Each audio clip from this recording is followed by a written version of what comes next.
আজকের গজল শোনাতে হবে নাকি? তাহলে ওটাওটি করলে হবে না। যে যেখানে আসে আমি ছোট্ট একটি তারানা দিয়ে শুরু করব, যা দিয়ে শুরু করেছিলাম।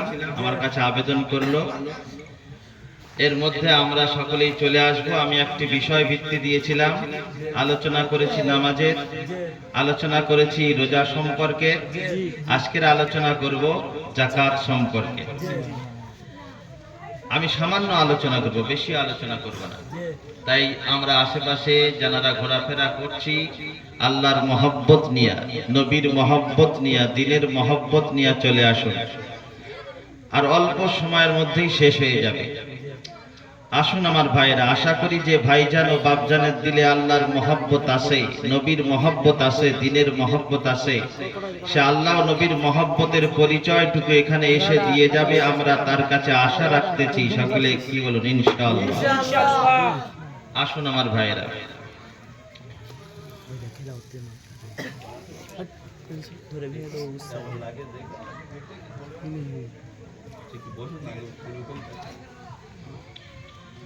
যদি কথা দাও বন্ধু, দিনের পথে দৃঢ় থাকবে।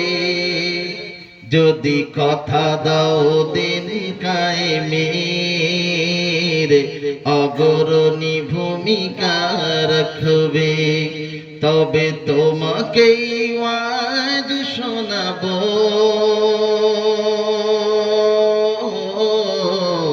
যে ওয়াজে হৃদয়টা জাগবে, যে ওয়াজে হৃদয়টা জাগবে। যদি কথা দাও বন্ধু, দিনের পথে দৃঢ় থাকবে।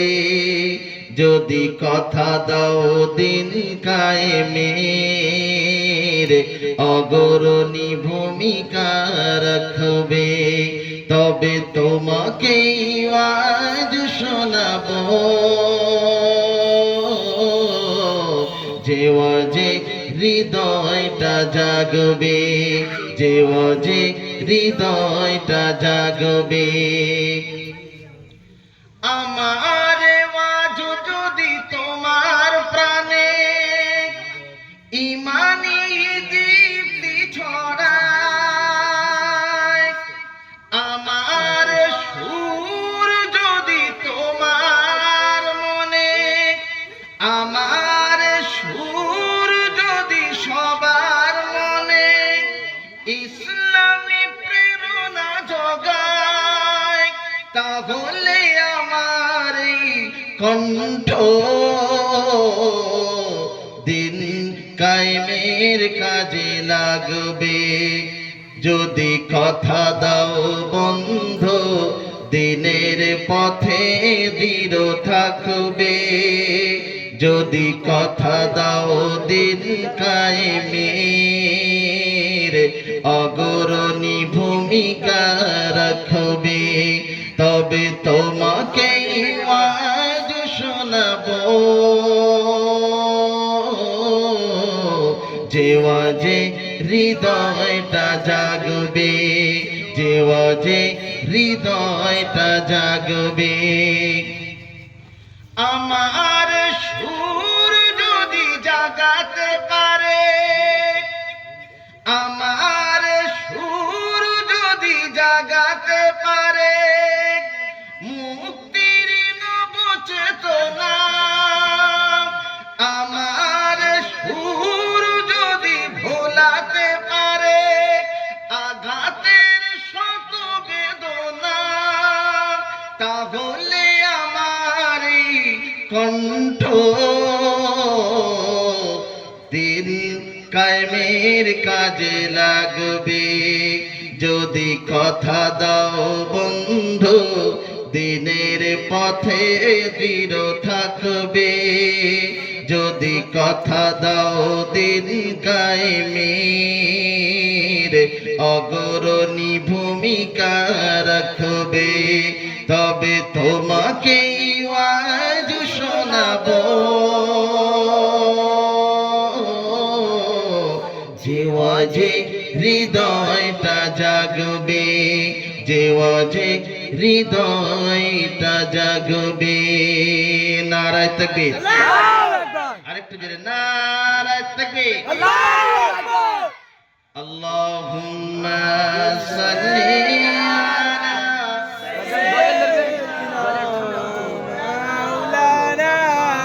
আলা আলি সাইয়্যিদিনা।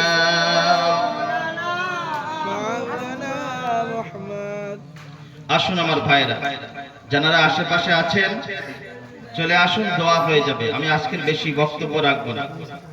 আসুন অল্পক্ষণ বক্তব্য শুনুন, কমসে কম একবারে দোয়ার সময় আসবেন না। আসুন আল্লাহর জন্য আসুন, আমি ডাকছি বলে আসবেন তা নয়। আল্লাহকে খুশি করার জন্য আসুন, রাসূলকে খুশি করার জন্য আসুন। তাহলে আল্লাহ তাআলা আপনার সম্মান, আপনার মর্যাদাকে তিনি 10 গুণ বাড়িয়ে দেবেন। বলি সুবহানাল্লাহ। আসুন আল্লাহর জন্য আসুন, আল্লাহর মহব্বত নিয়ে আসুন, নবীর মহব্বত নিয়ে আসুন। মনে বড় আশা ছিল যাব মদিনায়, মনে বড় আশা ছিল যাব মদিনায়। সালাম আমি করব গিয়ে, সালাম আমি করব গিয়ে নবীর রওজায়।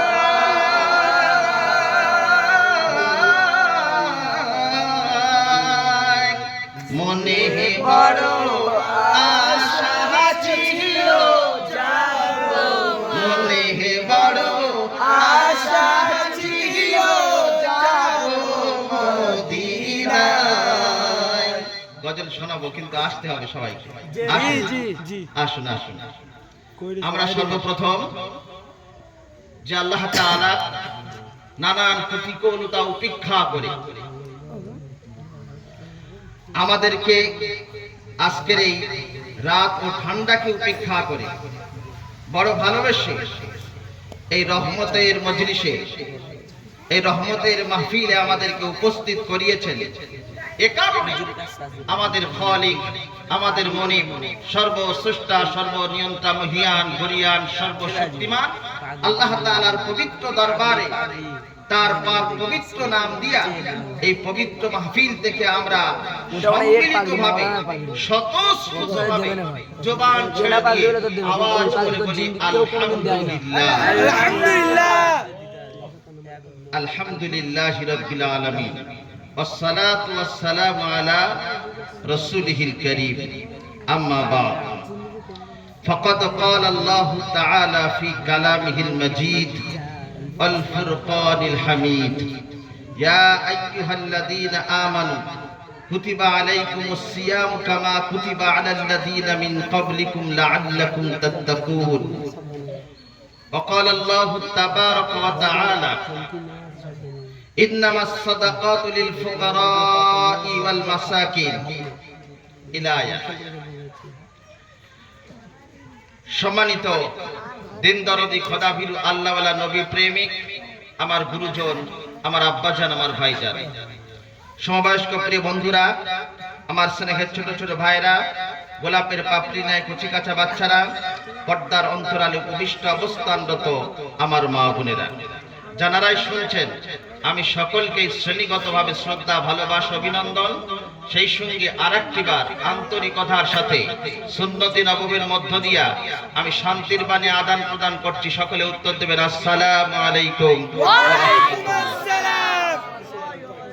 আমি আপনাদের সম্মুখে নিত্য পঠিত সত্য পবিত্র মহাগ্রন্থ আল কোরআনুল কারীম, সূরার নাম বাকারা, এই সূরা থেকে একটি আয়াত আমি তেলাওয়াত করেছি। সেই সঙ্গে সূরার নাম হলো তাওবা। এই সূরা তাওবার 60 নম্বর আয়াতের শুরুটা আমি পেশ করেছি। আমি আজকে আলোচনা রাখবো বলেছি যাকাত সম্পর্কে। আল্লাহ তাআলা আমাদেরকে ভালোবেসে তিনি একটি ফজিলতপূর্ণ নিয়ামতে ভরা তিনি রহমতের মাস দান করেছেন, সেটি হলো রমজান মাস। আল্লাহ তাআলা এই মাস আমাদেরকে কেন দিয়েছেন? আমরা জানি রোজা রাখতে হবে, কিন্তু রোজা রাখলে সবচাইতে বড় ফায়দাটা কি? আল্লাহ তাআলা নিজেই বলেছেন, আমি বলবো না। রোজা রাখলে পরে সবচাইতে বড় লাভটা কি হবে? সব তো পাওয়া যাবে, কিন্তু আল্লাহ তাআলা কোন লাভটা পাওয়া যাবে সেটা তো বলেই দিয়েছেন। লক্ষ্য করুন, ইয়া আইয়ুহাল্লাযীনা আমানু কুতিবা আলাইকুমুস সিয়ামু কামা কুতিবা আলাল্লাযীনা মিন ক্বাবলিকুম লাআল্লাকুম তাত্তাকুন। বলুন আল্লাহু আকবার। আল্লাহ তাআলা গোটা মুমিন বান্দাকে লক্ষ্য কইরা নির্দেশ করেন, হে বিশ্বাসী বান্দাগণ, কুতিবা আলাইকুমুস সিয়াম, আমি আল্লাহ তোমাদের উপরে সিয়ামকে হুকুম করলাম। সিয়াম মানে হলো রোজা। আমি তোমাদেরকে রোজা রাখার হুকুম করলাম। তোমাদের পূর্বে যারা এই দুনিয়াতে এসেছিল মুসলমান বলে পরিচয় দিয়েছিল, আমিও সেই মুমিনদেরকে বলেছি, হে মুমিনেরা তোমরাও রোজা রাখো। তারাও রোজা রেখেছিল। আল্লাহ তাআলা বলতেছেন, বান্দারে এই রোজা যদি তুমি রাখতে পারো, আমি সবচাইতে তোমার বড় ফায়দা কি রেখেছি তুমি কি জানো? লাআল্লাকুম তাত্তাকুন। এই রোজা রাখলে পরে সবচাইতে বড় ফায়দা যেটা আমরা পাবো সেটি হলো আমরা মুত্তাকি হতে পারবো। বলি সুবহানাল্লাহ। আল্লাহ তাআলা কোরআনুল কারীমে তিনি বলেছেন, ইন্নাল্লাহা মাআল মুত্তাকিন, নিশ্চয়ই আল্লাহ তাআলা মুত্তাকিদের সঙ্গে থাকেন। আর একবার আল্লাহ তাআলা বলেছেন, ওয়ালামু, হে ঈমানদারেরা তোমরা জেনে রেখো, ওয়ালামু আন্নাল্লাহা মাআল মুত্তাকিন, আল্লাহ তাআলা মুত্তাকিদের সঙ্গে থাকে। আল্লাহ তাআলা কাদের সঙ্গে থাকেন? তাহলে রোজা রাখলে আমরা কি হতে পারবো? মুত্তাকি। হ্যাঁ, বিবেককে প্রশ্ন করুন, বিবেককে একটু নাড়ান। আল্লাহ তাআলা কোরআনুল কারীমে তিনি মুত্তাকির জন্য ওয়াদা করেছেন। পরকালের যত ওয়াদা আল্লাহ তাআলা মুত্তাকির জন্য করেছেন। আল্লাহ তাআলা বলতেছেন, ইন্নাল মুত্তাকিনা ফি জান্নাতিন ওয়া উয়ুন, নিশ্চয়ই আমি মুত্তাকিদের জন্য জান্নাত রেখে দিয়েছি। বলি সুবহানাল্লাহ। আপনি মুত্তাকি হলে তার পরের ধাপে কি হতে পারবেন জানেন? আহা, সেটা তো আপনার জানা নেই। আসলে মুত্তাকি কি? মুত্তাকি হলো যে আল্লাহকে ভয় করে। মুত্তাকি সেই হতে পারবে যে আল্লাহকে ভয় করে অন্যায় কাজ থেকে বিরত থাকবে, চুরি করবে না, ডাকাতি করবে না, সুদ খাবে না, ঘুষ খাবে না, মদ্যপান করবে না, জিনা করবে না, এই রকম অন্যায় কাজ থেকে বিরত থাকবে। কাকে ভয় করে? মানুষের ভয় করে না আল্লাহকে ভয় করে? এই যে আল্লাহর ভয় রোজা রাখলে যে আমাদের অন্তরে সৃষ্টি হয়, আমাদের অন্তরে পয়দা হয়, আমরা কেমন করে বুঝবো? ধরুন রোজা রাখলাম, তখন দুপুর ৩টা বাজে, আমার ভীষণ পিপাসা লেগেছে। ভাবলাম আশেপাশে তো কেউ নাই, দরজাটা বন্ধ কইরা 2 গ্লাস পানি পান করে নেব।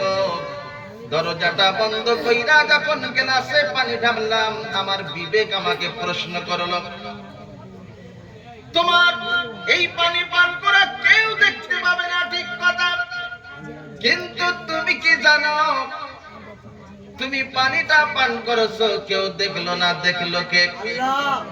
তখন তার বিবেক তার কাছে প্রশ্ন রাখে, আল্লাহ দেখেছে, আল্লাহর সামনে ভণ্ডামি করো না। তুমি রোজা রেখেছো বটে, কিন্তু আল্লাহ তোমারে দেখতেছে। পুকুরে নামলাম, ভাবলাম ভীষণ পিপাসা লেগেছে, এই পুকুরের পানিতে ডুব দিয়া আমি ঢক ঢক করে 10 ঢোক পানি খেয়ে ফেলবো, কেউ দেখতে পাবে না।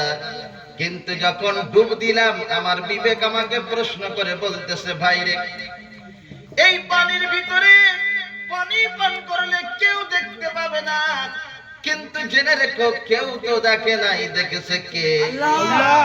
তুমি পানিটা পান করেছো, আল্লাহ রাব্বুল আলামিন সেটা দেখতে পাবেন, তোমার রোজা হবে না। ভণ্ডামি সবার সামনে চলবে, কিন্তু আল্লাহর সামনে ভণ্ডামি চলবে না।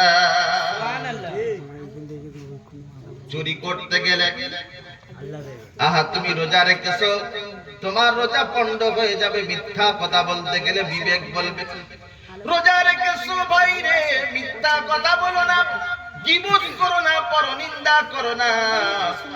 যদি এইভাবে তুমি রোজা পালন করো, তাহলে ক্ষুধার জ্বালা সহ্য ছাড়া আর তোমার কিসমতে কিছু জুটবে না, তাই তো? তাহলে রোজা রাখলে আল্লাহ ভীরু হওয়া যায় কিনা? প্রত্যেকটি পদে পদে আল্লাহকে স্মরণ করায় কে? আমার রোজা।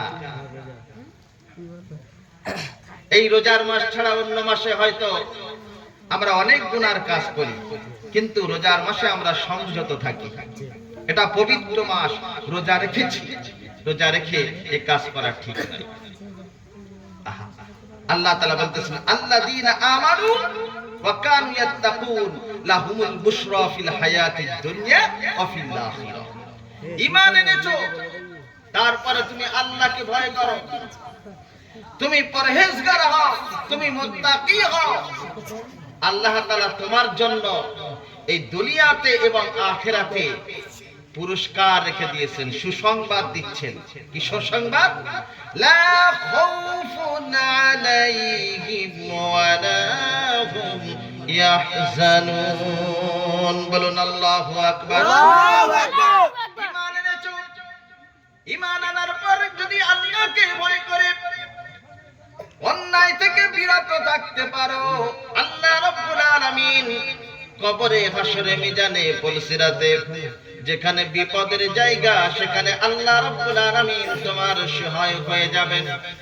তোমার টেনশন থাকবে না, তোমার চিন্তা থাকবে না, কারণ আল্লাহ রাব্বুল আলামিন মুত্তাকিদের জন্য এই কথা বলেছেন। যারা মুত্তাকি হয় তাদের কবরে চিন্তা হবে না, হাসরে চিন্তা হবে না, মিজানে চিন্তা হবে না, পুলসিরাতে চিন্তা হবে না। আল্লাহ রাব্বুল আলামিন মুত্তাকির জন্য ঘোষণা রেখে দিয়ে বলতেছেন ইন্নাল মুত্তাকিনা ফি জান্নাতিন ওয়া উয়ুন। নিশ্চয়ই মুত্তাকি জান্নাতে যাবে, নিশ্চয়ই মুত্তাকি জান্নাত পাবে। তাহলে পরকালের যত শান্তির বার্তা আল্লাহ তাআলা দিয়েছেন, পরকালে যত খুশির খবর আল্লাহ তাআলা দিয়েছেন, কাদের জন্য? কাফেরের জন্য না মুত্তাকির জন্য? শুধু ঈমান আনলে হবে না বাবা, শুধু মুসলমান আনলে হবে না, আমাদের পরহেজগার হতে হবে, মুত্তাকি হতে হবে। তাই মুত্তাকি আমরা কোন পন্থা অবলম্বন করলে হতে পারবো?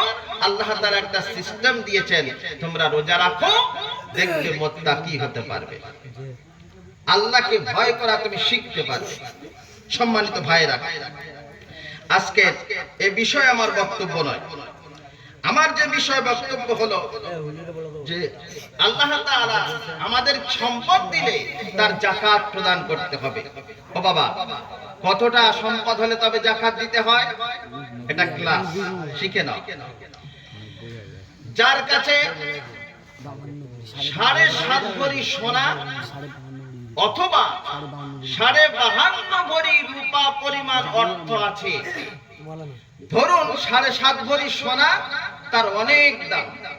কি 7.5 ভরি সোনা প্রায় 10 লক্ষ টাকা দাম। তো 10 লক্ষ টাকা বা এই পরিমাণ সোনা আমাদের কাছে নাই, তাহলে আছে কি 52.5 ভরি পরিমাণ, 52.5 ভরি পরিমাণ রূপার যে মূল্য কত হতে পারে? খুব জোরে 1 লাখ টাকা। এখানে সোনাওয়ালা ভাইরা আছে, খুব জোরে 1 লাখ কি একটু বেশি? তাহলে আমার কাছে 10 লাখ টাকা নেই মওজুদ, আমার কাছে 1 লক্ষ টাকা কিন্তু আছে, বা ওই পরিমাণ সোনা রূপা আছে। ওই পরিমাণ সোনা রূপা বা ওই পরিমাণ টাকা যদি আমাদের কাছে থাকে, তাহলে আমাদের যাকাত দিতে হবে। আমার ভাইরা, কি দিতে হবে? হ্যাঁ, যাকাত দিতে হবে। এই যাকাত দেওয়ার জন্য আল্লাহ তাআলা তিনি বারবার নির্দেশ করেছেন, আকিমুস সালাহ ওয়া আতুজ যাকাত। তোমরা নামাজ কায়েম করবে, যাকাত প্রদান করবে। আমরা দিনে 5 বার নামাজ আদায় করি, তাই তো? কয়বার? 5 বার। এটা খুব সহজ কাজ। যদি যাকাতটা সহজ হতো তাহলে আল্লাহ রাব্বুল আলামিন এটাও 5 বার দিতে বলতেন, কিন্তু যাকাতটা সহজ নয়, যাকাতটা কঠিন। আমার মাথার ঘাম পায়ে ফেলে হাড় ফাটা পরিশ্রম করে আমি অর্থ সঞ্চয় করলাম, আবার সেই অর্থ থেকে ফকিরকে মিসকিনকে দিতে হবে। কতটা পরিমাণ? যদি আমরা 1 লক্ষ টাকার মালিক হয়ে থাকি তাহলে আপনাকে আমাকে 2500 টাকার যাকাত দিয়ে দিতে হবে, মানে শতকরা 2.5 টাকা, হাজারে 25 টাকা। তাহলে লাখে কত হয়? 1 লাখে কত? 1 লাখে 2500 টাকা যাকাত দিতে হবে। যে অর্থ আমি মাথার ঘাম পায়ে ফেলে পরিশ্রম করে জমা করলাম, সেই অর্থ থেকে যদি আমি 2500 টাকা এমনি মানুষকে দিয়ে দিই, মনে কষ্ট হবে কি হবে না? আরে কথা বলুন। মনে কষ্ট তো হবে। এবার দেখুন, আমাদের বাড়িতে আমাদের পুত্রবধূরা আছে, আমাদের স্ত্রীরা আছে, কারোর 5 ভরি, কারোর 7 ভরি, কারোর 2 ভরি, কারোর 3 ভরি সোনা আছে না নাই? আছে তো? তাহলে এই সোনার যাকাত দিতে হবে কি না? এই সোনার যাকাত দিতে হবে। আমি তো সোনা জমা রাখলাম, আমার মা বোনেরাও জমা রাখলো, স্বামী মনে করে ওটা তো স্ত্রীর সোনা, ওটা তো আমার নয়। স্বামী যদি মনে করে যে ওটা স্ত্রীর সোনা, তাহলে স্ত্রীকে তো যাকাত দিতে হবে। এবার স্ত্রী যদি অভিযোগ করে বলে, আমি তো তোমার সংসারে পরিশ্রম করছি, আমি তো তোমার সংসারে আছি, তুমি শুধু আমার উপরে এইরূপ করে ছেড়ে দিলে হবে না, তোমাকে এই যাকাতের পয়সাটা দিতে হবে। তখন আমরা কি করব? ও ভাইরা কথা বলুন, তখন আমাদের দিতে হবে কি না?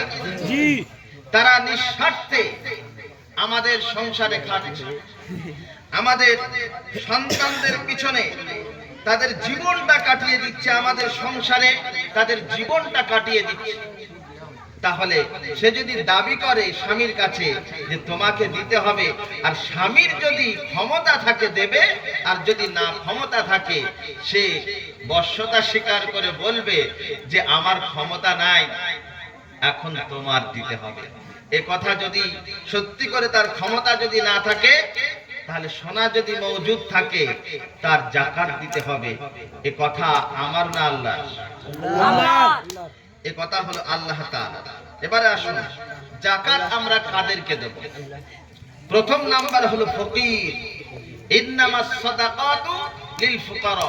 সূরার নাম তওবা, আয়াত নাম্বার 60, সূরার নাম্বার হলো 9, পারা নাম্বার হলো 10। আর সন্দেহ আছে নাকি? আর সন্দেহ নেই তো? তাহলে এই 60 নম্বর আয়াতে আল্লাহ তাআলা প্রথম যাকে আমরা যাকাত দেব, লিল ফুকারা, তারা হবে ফকির। ফকির কারা? যারা হাত পাতে, নিঃস্ব। 2 নম্বর ওয়াল মিসকিন, যে ফকির সে মিসকিন নয়। তাহলে মিসকিন কে? যে হলো অভাবগ্রস্ত, দিন আনে দিন খায়, যাহাব করে সংসারটা চলে। সারাদিনে হয়তো 500 টাকা রোজগার করে, আর বাড়িতে যখন আনে তার সংসারে খরচ হয়ে যায়। এই ব্যক্তির কাছে 1 লাখ টাকা নেই, 1 লাখ টাকা জমা করতে পারে না, কোনোদিন পারে না। এই লোকটা হলো অভাবগ্রস্ত।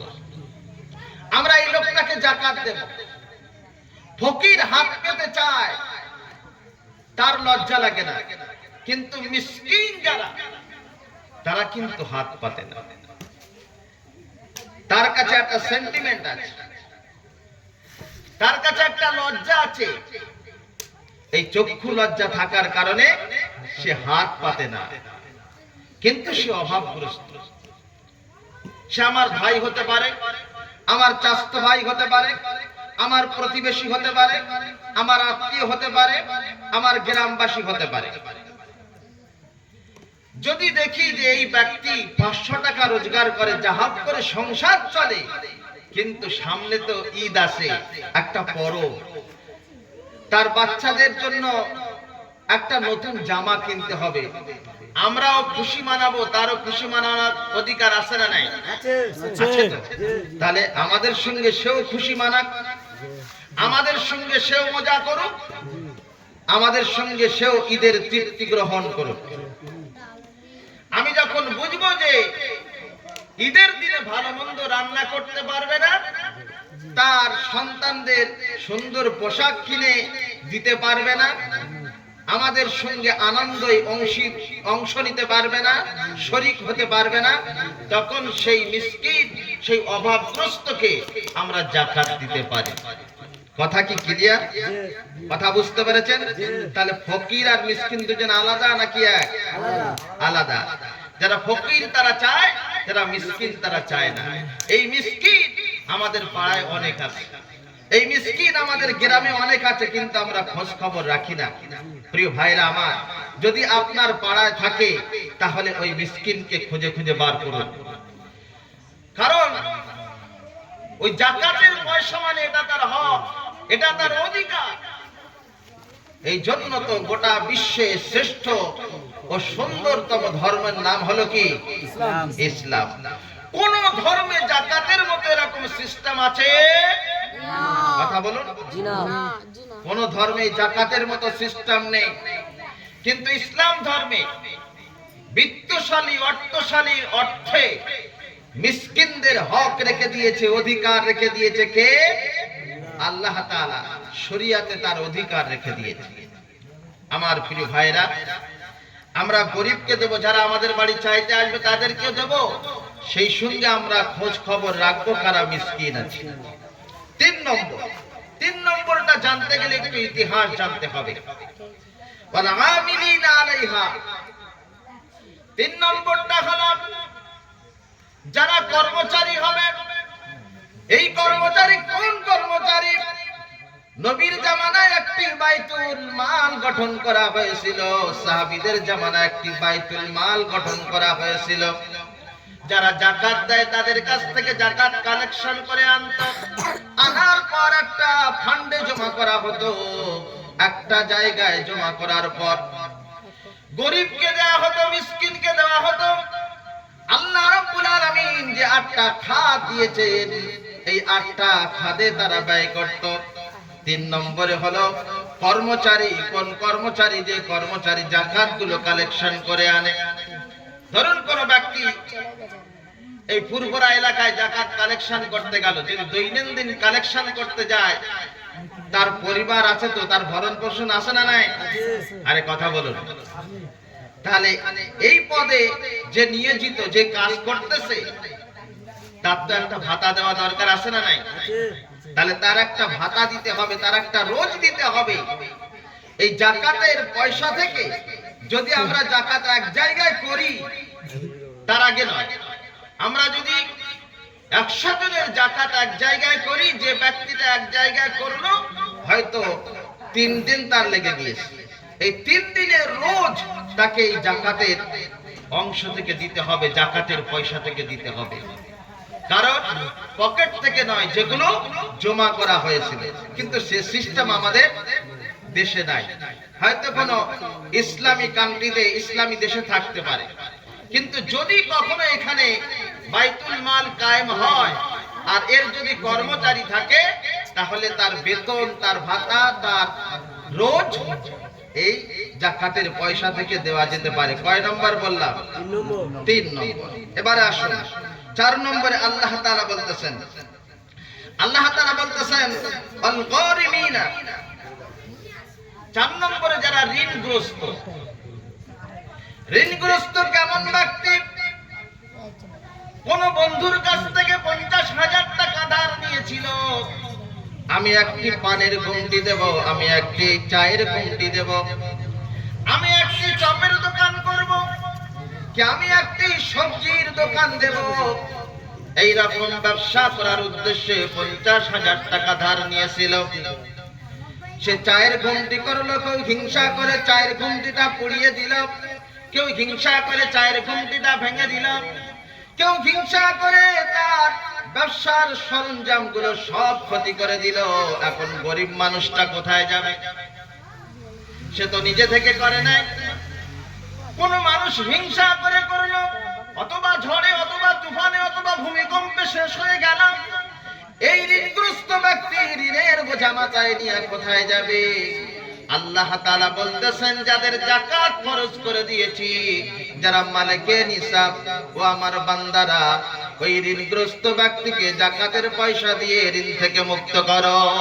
সিস্টেম ভালো না খারাপ? ভালো ভালো ভালো তো? হ্যাঁ ভালো। এই সিস্টেম কে করেছে? আল্লাহ না আমি? আল্লাহ। আহা। তাহলে যদি কোন ঋণগ্রস্ত ব্যক্তি থাকে,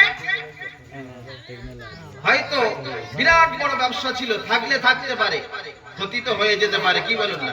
যারা সোনার কাজ করে, হঠাৎ করে কোন একটা কারিগর বাস 500 সোনা নিয়ে পালিয়ে গেল, কিছু করার থাকবে? কত বড় লস করে দিয়ে চলে গেল, কি তার দোকানটা পুড়ে গেল। এই ব্যক্তিটা ঋণের বোঝা নিয়ে দুনিয়াতে বাঁচবে কেমন করে? তাই তার ঋণ পরিশোধ করে দেওয়ার জন্য ইসলামে একটা সিস্টেম আছে, যাকাতের অর্থ তাকে তোমরা দাও, ঋণের বোঝা তার মাথা থেকে নামিয়ে দাও। তাহলে আমরা 4 নম্বর শুনলাম। সম্মানিত ভাইরা, এবার 5 নম্বরে আমি বলবো, আল্লাহ তাআলা বলতেছেন, ওয়াল মুআল্লাফাতি কুলুবুহুম। এটা একটি ভাইটাল বিষয়, ভালো করে শুনবেন। অন্তরকে আকৃষ্ট করার জন্য, মানে মানুষকে রাজি করার জন্য। আচ্ছা, মানুষকে রাজি করার জন্য কোন ইবাদত কি করা যায়? করা যায় না। কিন্তু ওয়াল মুআল্লাফাতি কুলুবুহুম, আল্লাহ তাআলা বলতেছেন মানুষের অন্তরকে আকৃষ্ট করার জন্য। কেমন? ধরুন কোন ব্যক্তি মুসলমান হলো, যখন ইসলাম কবুল করলো, তার পরিবারের লোকেরা তাকে তাড়িয়ে দিল, গ্রাম থেকে তাড়িয়ে দিল, বেচারি যাবে কোথায়? হয়তো তার ব্যবসা ছিল, ব্যবসা ছেড়ে চলে আসতে হলো, তার জমি জমা ছিল, তার ভিটে বাটা ছিল, সমস্ত কিছু ছেড়ে চলে আসতে হলো মুসলমানদের কাছে। যখন এই নবমুসলিম যখন মুসলমানদের কাছে আসে, সে যেন ফিরে আর না যায়, তাই যাকাতের একটি অংশ তার মনকে সান্ত্বনা দেওয়ার জন্য দেওয়া যেতে পারে। এটা ঠিক না বেঠিক? আরে কথা বলো। তাহলে ওই ব্যক্তি যে অসহায় হয়ে পড়েছে, নবমুসলিম, মুসলমান হওয়ার অপরাধে তার জাতি তাকে তাড়িয়ে দিয়েছে, সে এখন নিঃস্ব, যাবে কোথায়? তার সাহারা দিতে হবে না? তাই আপনার ঘর থেকে পয়সা দিতে হবে না। আল্লাহ তাআলা যে যাকাত ফরজ করে দিয়েছেন, এই যাকাতের একটি অংশ তাকে দেওয়া যেতে পারে। কাকে দেব? যদি কোন ব্যক্তি মুসলমান হয়েছে, এই কারণে তাকে তাড়িয়ে দিয়েছে। মনে থাকবে না? থাকবে না? মনে থাকবে তো? 5 নম্বরে বললাম। এবার আল্লাহ তাআলা বলতেছেন, 6 নম্বরে আল্লাহ তাআলা বলতেছেন, ওয়াল মুআল্লাফাতি কুলুবুহুম ওয়া ফির রিকাব। আল্লাহ তাআলা বলতেছেন তাদেরকে দেওয়া যেতে পারে, দাসকে মুক্ত করা যেতে পারে। কিন্তু আমাদের এই জামানায়, আমরা যে জামানায় বাস করছি, দাস দাসী আর বিক্রি হয় নাকি? আরে কথা বলো। দাস প্রথা উঠে গিয়েছে। যদি দাস প্রথা থাকতো, দাসকে মুক্ত করার জন্য, কোন দাস? যে দাস ইসলাম কবুল করেছে। হযরত বেলাল রাদিয়াল্লাহু তাআলা আনহু, তিনি উমাইয়ার গোলাম ছিলেন। তিনি যখন ইসলাম কবুল করলেন, তাকে আজাদ করলো কারা? মুসলমানেরা আর কাফেরেরা? আহা, হযরত আবু বকর রাদিয়াল্লাহু তাআলা আনহু তার অর্থ দিয়ে তাকে আজাদ করালেন। কিন্তু এই পিরিয়ডে, এই জামানায় দাস তো আর নেই। তবে কোন ব্যক্তি বিনা দোষে অকারণে কোন পার্টিকুলার ব্যাপারে তার নামে কেস করে দেয়া হয়েছে, কারণ সে আমার পার্টি করে না, অন্য পার্টি করে। এখন তাকে মার্ডার কেসে ফাঁসিয়ে দেয়া হলো, চুরির কেসে ফাঁসিয়ে দেয়া হলো, কোন জেনার কেসে মানে ধর্ষণ কেসে ফাঁসিয়ে দেয়া হলো। এই লোকটা কিন্তু অপরাধী নয়, প্রকৃত অপরাধ করে নাই। কোন পার্টিকুলার ইস্যুতে, কোন পার্টি করা হিংসাতে তাকে ফাঁসিয়ে দেওয়া হয়েছে। হচ্ছে না হয় না? হচ্ছে কি না? যেই ব্যক্তিকে ফাঁসিয়ে দেওয়া হলো সে এখন নিরুপায়, এখন সে জেল খাটছে, বছরের পর বছর জেল খাটছে। এই গরিব মানুষটা, এর পাশে দাঁড়াবার মতো আর কোনো ব্যক্তি নাই। কেউ যদি বলে আমি আদালতে যাব, আমি তার নামে মামলা করে যাব, আমি তাকে জেল থেকে মুক্ত করে আনবো, কারণ সে তো গরিব মানুষ। এই ব্যক্তিটাকে, এই নিরপরাধ ব্যক্তিকে জেল থেকে মুক্ত করে আনার জন্য যে পয়সাটা খরচ হয়, আমরা যাকাতের একটি অংশ দিয়া ওই অপরাধীন ব্যক্তিকে আমরা স্বাধীনতা ফিরিয়ে দেওয়ার জন্য, মুক্তি দেওয়ার জন্য আমরা খরচ করতে পারি। কথা বুঝতে পেরেছেন? আচ্ছা, আমাদের জামানায় হচ্ছে কিনা? লোককে ফাঁসি দেওয়া হয় না? সে দোষ করেনি অথচ ফাঁসিয়ে দেওয়া হয়, কিন্তু গরিব মানুষ বেচারি যাবে কোথায়? এবার মামলা করতে গেলে টাকা লাগবে কিনা? টাকা তো লাগবে। আহা, সে পরাধীন। এই ব্যক্তিটাকে জেল থেকে মুক্ত করার জন্য যদি সে গরিব হয়ে থাকে, যদি সে অভাবগ্রস্ত হয়ে থাকে, তাহলে তার জন্য ব্যয় করতে বললেন। সিস্টেম খারাপ না ভালো? কথা বলো। ভালো। ভালো তো? তাহলে যদি কখনো আসে, এগুলো মাথায় রাখবেন। এর আগে কেউ আপনাদের বলেছিল এ কথা? না, বলেনি। কিন্তু কোরআনের কাছে, এটা কি আমি লিখেছি? কোরআনে ছিল, কিন্তু আমাদের শোনানো হয়নি। এই কোরআন তাকে তুলে রাখা হয়েছিল, আমাদেরকে শোনানো হয়নি। তাই আমরা বারবার জিজ্ঞাসা করি, যাকাত কাকে দেব? যাকাত দেওয়ার লোকের অভাব আছে। এবার আল্লাহ তাআলা বলতেছেন ৭ নম্বরে, ওয়াফি সাবিলিল্লাহ, আল্লাহর রাস্তায় তোমরা যাকাত প্রদান করো। আল্লাহর রাস্তায় অনেক রাস্তা আছে। মাদ্রাসায় দিলে আল্লাহর রাস্তা হয়, মসজিদে দিলে আল্লাহর রাস্তা হয় কিনা? আরে কথা বলুন। জি। যাকাতের পয়সা মাদ্রাসায় দেওয়া চলবে, কিন্তু মসজিদে দেওয়া চলবে না। আরে কথা বলুন না, কার জানা আছে? মসজিদে দেওয়া চলবে না তো? তাহলে দুটোই তো আল্লাহর রাস্তা। একটা আল্লাহর রাস্তায় খরচ করা যাবে, আর একটা আল্লাহর রাস্তায় খরচ করা যাবে না।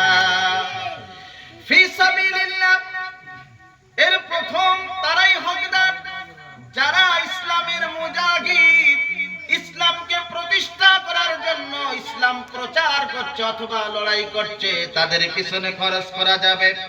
২ নম্বর, যারা ইসলামকে প্রতিষ্ঠা রাখার জন্য শিক্ষা অর্জন করছে, এই শিক্ষার্থীদের যদি তারা গরিব হয়, অসহায় হয়, যদি তারা দুস্থ হয়, মিসকিন হয়, অভাবগ্রস্ত হয়, এই শিক্ষার্থীদের পিছনে দেওয়া যাবে। ৩ নম্বরে, ফি সাবিলিল্লাহ, কারো রোগ হয়েছে, সে গরিব মানুষ, চিকিৎসা করতে পারছে না, এই স্বাস্থ্য খাতে ব্যয় করা যেতে পারে, তার রোগের চিকিৎসা দেওয়ার জন্য ব্যয় করা যেতে পারে। এগুলি সব আল্লাহর রাস্তায়। কারণ আমি কোন অভাবগ্রস্ত ব্যক্তি, রোগী ব্যক্তিকে আমি দিলাম, কাল হাসরের ময়দানে আল্লাহ তাআলা বলবেন, বান্দারে আমি অসহায় অবস্থায় তোমার বাড়িতে গিয়েছিলাম, তোমার কাছে দ্বারস্থ হয়েছিলাম, কিন্তু তুমি আমাকে রুক্ষ ভাষায় তাড়িয়ে দিয়েছিলে। বান্দা বলবে, আল্লাহ গো, তুমি আবার আমার বাড়িতে কখন আসলে? আল্লাহ তখন স্মরণ করিয়ে বলবে, বান্দারে অমুক দিনে অমুক তারিখে সলিমুল্লাহ নামক ব্যক্তি তোমার বাড়িতে গিয়েছিল, বলেছিল আমার অজানা রোগ হয়েছে, এই রোগে আমি আক্রান্ত হয়েছি, হয়তো মারা যাব, কিন্তু চিকিৎসা করলে আমার সুফল হতে পারে। ভাই, কিছু যাকাতের পয়সা থাকলে আমারে দাও। তুমি তাকে বলেছিলে যাকাতের পয়সা তো তোমার দেওয়া যাবে না, কিন্তু কোরআনটা কেন বোঝো নাই? অভাবগ্রস্ত রোগগ্রস্ত ব্যক্তি যখন তোমার বাড়িতে আসে, সে তো রোগগ্রস্ত নয়, সে তো অভাবগ্রস্ত নয়, তখন জানবে আমি আল্লাহ যেন তোমার দরবারে গিয়েছি। বলি সুবহানাল্লাহ। তাহলে কোন অভাবগ্রস্ত ব্যক্তি রোগে পড়লে এই রোগের চিকিৎসার জন্য যদি আমরা দিই ফি সাবিলিল্লাহ, তাহলে স্বাস্থ্য এবং শিক্ষা, শিক্ষা জাতির মেরুদণ্ড নয়? এগুলি খারাপ না ভালো? সিস্টেম খারাপ না ভালো? আমরা যদি সত্যি করে যাকাত ঠিক ঠিক খাদে ব্যয় করতাম, তাহলে লক্ষ্মীর ভান্ডারের জন্য আর লাইন দিতে হতো না। কথাটা খারাপ মনে করবেন না। আমরা ঠিক ঠিক জায়গায় ব্যয় করি নাই। আল্লাহ তাআলা বলতেছেন যাকাত দিলে মাল কমিয়ে দেব না। আমি আল্লাহ গ্যারান্টি দিয়ে বলতেছি তোমার মাল আমি বাড়িয়ে দেব। বলেন সুবহানাল্লাহ। তোমার সম্পদ বৃদ্ধি পাবে, তোমার সম্পদে বরকত আসবে। যাকাত দিলে কখনো মাল কমে যায় না, যাকাত দিলে কখনো সম্পদ শেষ হয়ে যায় না, আর আল্লাহ তাআলা সম্পদ বাড়িয়ে দেবে। 2 নম্বর, হয়তো হঠাৎ করে অ্যাক্সিডেন্ট হতে পারে, এতে অনেক টাকা খরচ হয়ে যেতে পারে, এটা সম্ভাবনা। হঠাৎ করে ভূমিকম্পে আমার 5 তলা বিল্ডিং ধসে যেতে পারে, কখন আসবে কোনো গ্যারান্টি আছে? আরে কথা বলো। হঠাৎ করে সাইক্লোন আমফানের মতো একটা ঝড় এসে আমার ঘরের চাল উড়িয়ে নিয়ে যেতে পারে, পারে কি না? আহা, আল্লাহ তাআলা বলতেছেন সমাজের সকল লোক যদি হিসাব করে যাকাত দিত, তাহলে তোমাদের সম্পদকে আল্লাহ হেফাজত করত, তোমাদের জীবনকে আল্লাহ হেফাজত করত, তোমাদের সম্পদকে আল্লাহ হেফাজত করত। হঠাৎ অ্যাক্সিডেন্টে আর ক্ষতি হতো না, হঠাৎ কোন অজানা রোগে আক্রান্ত হতে হতো না, হঠাৎ ভূমিকম্পের কবলে পড়তে হতো না, হঠাৎ চুরি চামারি বাটপারির হাতে পড়তে হতো না। যাকাত দিলে আমি আল্লাহ তোমার সম্পদ রক্ষা করব। বলি সুবহানাল্লাহ। যাকাত দিলে সম্পদ রক্ষা করবেন কে? আহা, আল্লাহ তাআলা সম্পদ তিনি রক্ষা করবেন। যাক, আমি আর বিষয় বাড়াচ্ছি না, 8 নম্বর বলে শেষ করব। আপনি সাবি, যারা পথিক, কোন পথিক? ধরুন আমেরিকা থেকে $1 লক্ষ নিয়ে বেড়াতে এসেছে, তার না। কোন ব্যক্তি ধরুন দিল্লি থেকে আসছিল কলকাতায়, প্রতিমধ্যে তার মাল সব চিন্তায় হয়ে গিয়েছে। এরকম হয় কি না? কি আমরা যাচ্ছিলাম কোন কাজের সন্ধানে, প্রতিমধ্যে আমাদের সমস্ত মালামাল সব চুরি হয়ে গেল, চিন্তায় হয়ে গেল, এখন আমি অসহায়। আপনি সাবি। আল্লাহ তাআলা বলতেছেন এই পথিক যে বিপদে পড়েছে, মুসিবতে পড়েছে, এখন ঘরে যাবে না, এখানে সময় কাটাবে। আল্লাহ তাআলা বলতেছেন বান্দারে, তোমার যাকাতের যদি তোমার যাকাত যদি থাকে, ওই যাকাতের একটি অংশ দিয়া তুমি তার বাড়িতে পাঠিয়ে দাও। এই যাকাতের একটা পয়সা তারে দাও, যেন সে নিরাপদে বাড়ি ফিরে যেতে পারে। বলি সুবহানাল্লাহ। সিস্টেম খারাপ না ভালো? ভালো না? কিন্তু এই সিস্টেম কি আপনারা আগে কোনোদিন শুনেছেন? কোরআনেই তো আছে, আমি তো বানিয়ে বলিনি ভাই। আয়াত নাম্বার বললাম, সূরার নাম তওবা, এই সূরা 9 নম্বর সূরা, আর 60 নম্বর আয়াত, পারা নাম্বার 10। যদি সন্দেহ হয় তাহলে বাড়ি গিয়ে দেখে নেবেন। আর এই তো রেকর্ড তো হয়ে যাচ্ছে যে মুফতি সাহেব এসেছিল, মাওলানা সাহেব এসেছিল, এসে এইরকম হাবিজাবি বলে মাথায় টুপি পরিয়ে দিয়ে গেছে না। বাড়ি সবার বাড়িতেই কোরআন শরীফ আছে না নাই? কোরআন শরীফ আছে। যদি কোনো আলেম পাক মিলিয়ে দেখে নেবেন আমার কথাটা সত্যি না মিথ্যা। এবার আল্লাহ তাআলা বলতেছেন ফারিদাতাম মিনাল্লাহ, এটি আমার সীমারেখা, এর বাইরে যেও না। আপনার যাকাত যদি কোনো 1 লাখ টাকা থাকার মানে যার 1 লাখ টাকা আছে বা ওই পরিমাণ সোনা রূপা আছে, যাকাতটা তার হাতে দিয়ে দিলেন, জানা সত্ত্বেও তার হাতে দিলেন, যাকাত আদায় হবে না। ধরুন আমি আপনার বাড়িতে আসলাম, বললাম আমার মেয়ের বিয়ে বাবা 2 ভরি সোনা জোগাড় করেছে, আর 1 ভরি হলেই মেয়ের বিয়েটা হয়ে যায়, তাকে যাকাত দেবেন কিনা জানা আছে না নাই? এই তুমি তো আমার সঙ্গে এসেছো, তুমি বললে হবে না। তাকে দিলে যাকাত আদায় হবে। আপনি দান করুন, সদকা করুন, আপনি উপহার দিন, উপঢৌকন দিন, কিন্তু যাকাত তার জন্য নয়। ইসলাম শরিয়াতে বিয়ের সিস্টেম হলো,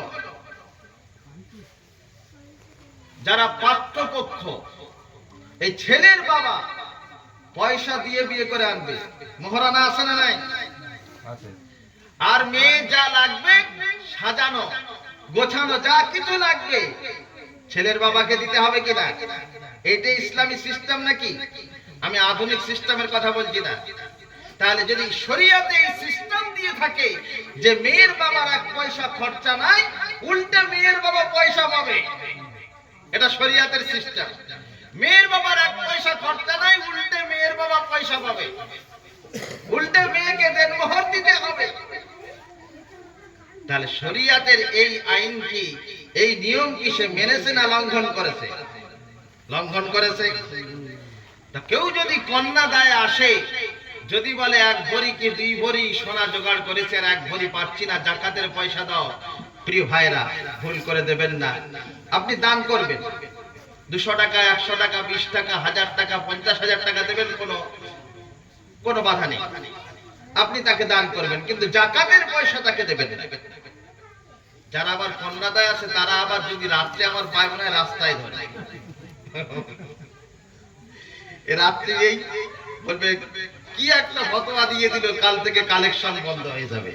কথা তো আমার নয় বাবা, কথাগুলি কার? একটা সিস্টেম আমাদের দিয়েছে, কিন্তু সেই সিস্টেম তুলে দিয়ে আমরা তো আধুনিক সিস্টেমে চলতেছি। তো এইরকম যদি কারোর কাছে অর্থ থাকে, ধরুন আপনার ভাই বলছে যে আমি বিপদে পড়েছি, ভাই, চাচতো ভাই হোক, নিজের ভাই হোক, খালাতো ভাই হোক, ফুফুতো ভাই হোক, যদি এসে বলে জিজ্ঞেস করে নেবেন যে তোমার ঘরে সোনা রূপা আছে? যদি বলে সোনা রূপা আছে, বলে তাই খরচা করে চিকিৎসা করাও। তাই কি বলবেন? আগে সেইটা খরচা হোক, তারপরে তোমার যাকাত দেব, তার আগে নয়।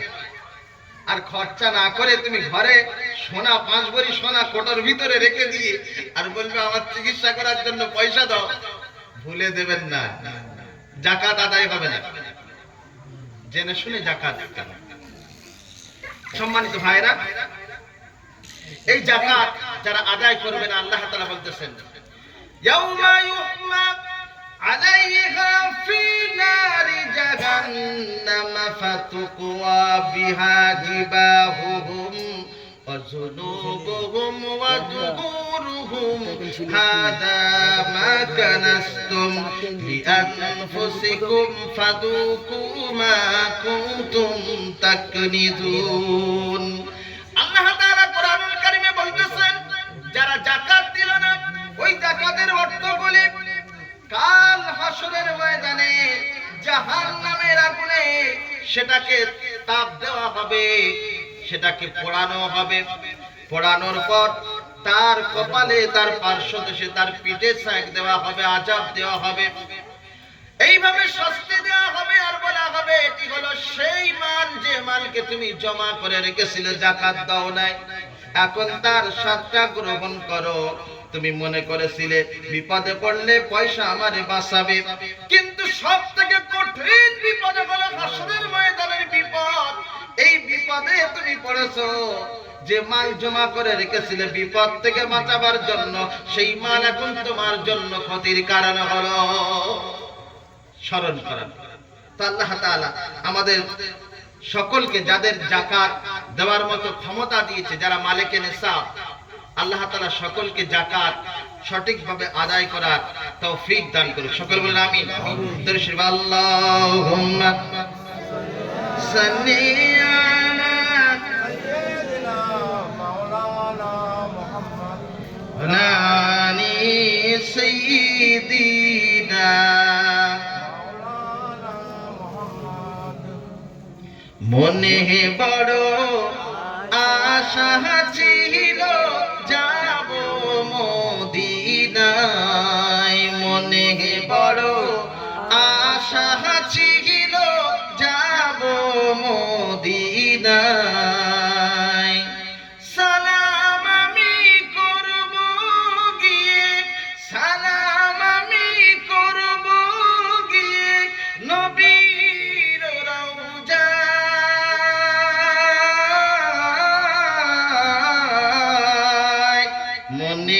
বড় আশা ছিল যাব মদিনায়, মনে বড় আশা ছিল যাব মদিনায়।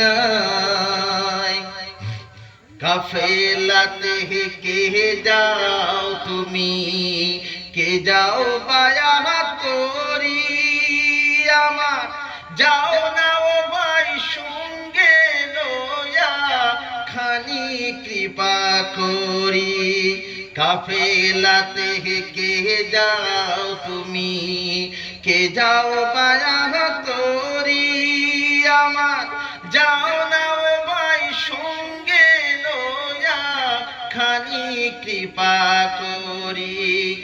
সঙ্গে যদি না নাও মরে গিয়ে মদিনায়, এই গরিবের সালাম দিও মদিনার বাদশাহ।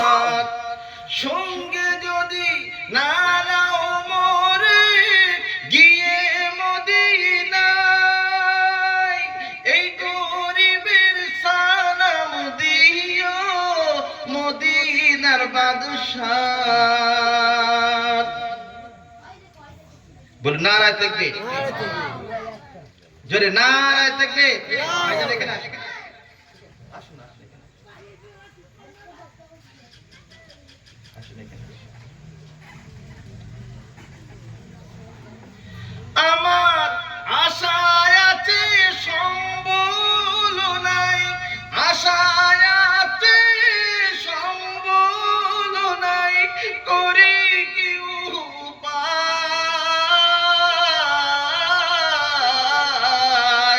মনে বড় আশা ছিল যাব মদিনায়, মনে বড় আশা ছিল যাব মদিনায়।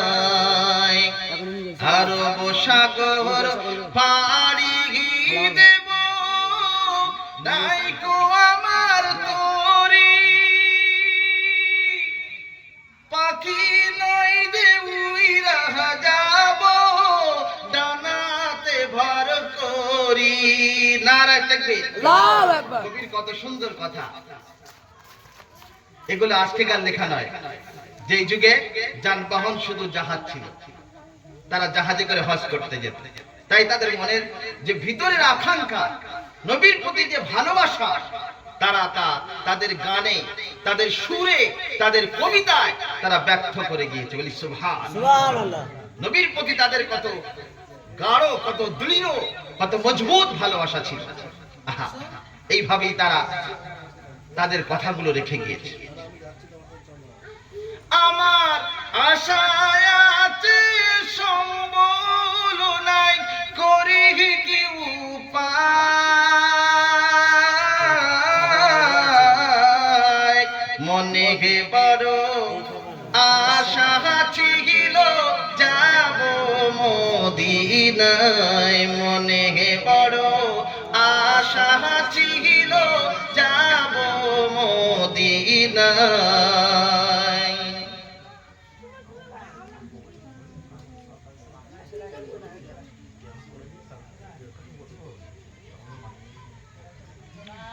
সালাম আমি করব গিয়ে, কবির আশা কি গিয়ে সালাম করবে।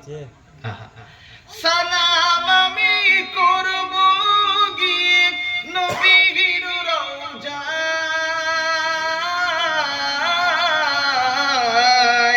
মনে বড় আশা ছিল যাব মদিনায়। আমরা কি যেতে পেরেছি না?